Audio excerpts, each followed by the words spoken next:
বিদ্যালয়ের অনুষ্ঠান। এখানে যারা বসা আছে পারিপার্শ্বিক সবাই তাদের স্মৃতিচারণে ফিরে যাচ্ছে এই বিদ্যালয়ের মাঠে হাঁটা চলা লেখাপড়া। তো যাই হোক, আজকে আমার ব্যাচের যে ছাত্রছাত্রী আসলে তাদের মধ্যে কেউই নাই, আমি আসছি।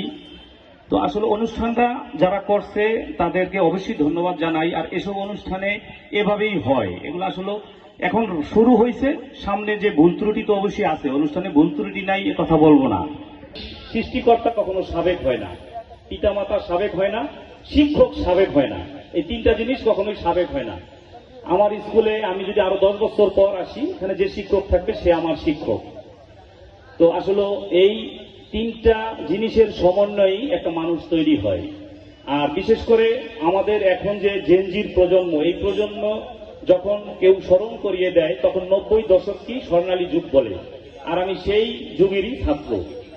বিশেষ করে আসলে স্মৃতিচারণ আমি ওইভাবে করব না, আমার কথা থেকে যদি কেউ বুঝতে পারে, আর যাদের এই এখানে ছাত্রছাত্রী আছে তাদের সন্তানরা আছে।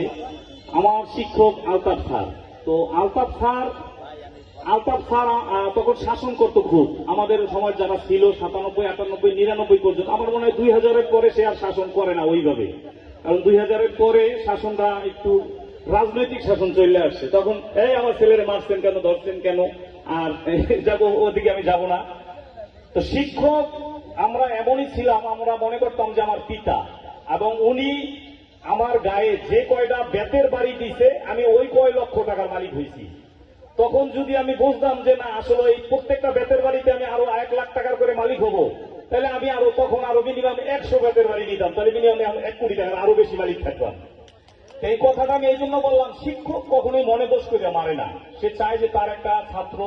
আজকে এখানে আমি স্মরণ করি আমার বন্ধু মিজান কিন্তু খুব ভালো ছাত্র ছিল, এবং তার সমন্বয় সিগনেচারে বাংলাদেশের এই যে সরকারি কর্মচারী তাদের বেতনের যে পরিসংখ্যান, বেতনের কম বেশি বাড়া ওঠা নামা, হ্যাঁ, ও অনেক বড় অফিসার, আমি ওইভাবে বুঝাইও না বলতে পারি।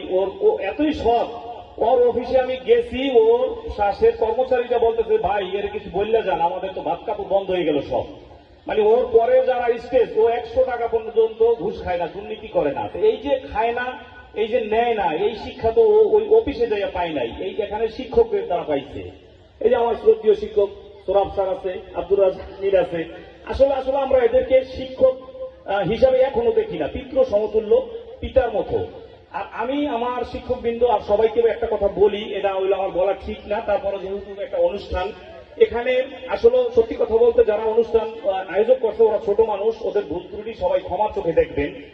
স্থানীয় চেয়ারম্যান, স্থানীয় প্রতিনিধি, স্থানীয় এমপি কখনো রাজনৈতিক দলের হয় না, এই কথাটা এখানে যারা আমার বাইরে আচারী সবাই আছে এরা একটু শেখা উচিত। তখন সে যখন জনপ্রতিনিধি হয় তখন সবাই জনপ্রতিনিধি হয়ে যায়। তো যাই হোক, আমাদের এই অনুষ্ঠানে আমি এমপি মহোদয়ের সাথে কথা বলবো। আসলে ওরা ভুলের কারণে স্থানীয় ওরা মনে করছে যে এখানে রাজনৈতিক না, রাজনৈতিক নাই, এমপি কখনো রাজনৈতিক থাকে না। এমপি যখন হয়ে যায় তখন সে জনগণের এমপি হয়। স্পিকার যারা এই যে নির্বাচিত হয়েছে ওরা বিএনপি থেকে পদত্যাগ করছে। তো যাই হোক, এটা আমাদের এমপি সাহেবের। আর আমি আসছি যখন, আমি ওনার শরিক দলের সদস্য ছিলাম, আমিও তো নির্বাচন করছি, যার জন্য ওইটা ভুল ত্রুটি না, কিন্তু সামনে এভাবে আর করা যাবে না। স্থানীয় এমপি, আবার তার চেয়েও বড় কথা আমাদের বরিশাল বিশ্ববিদ্যালয়ের যে সাবেক ভিসি, উনি তো আমাদের এই স্কুলের ছাত্র, তো ওনার নাম রাখা উচিত ছিল। ব্যানারে থাকলে এটা আমাদের খুব সুন্দর হইতো, কারণ এই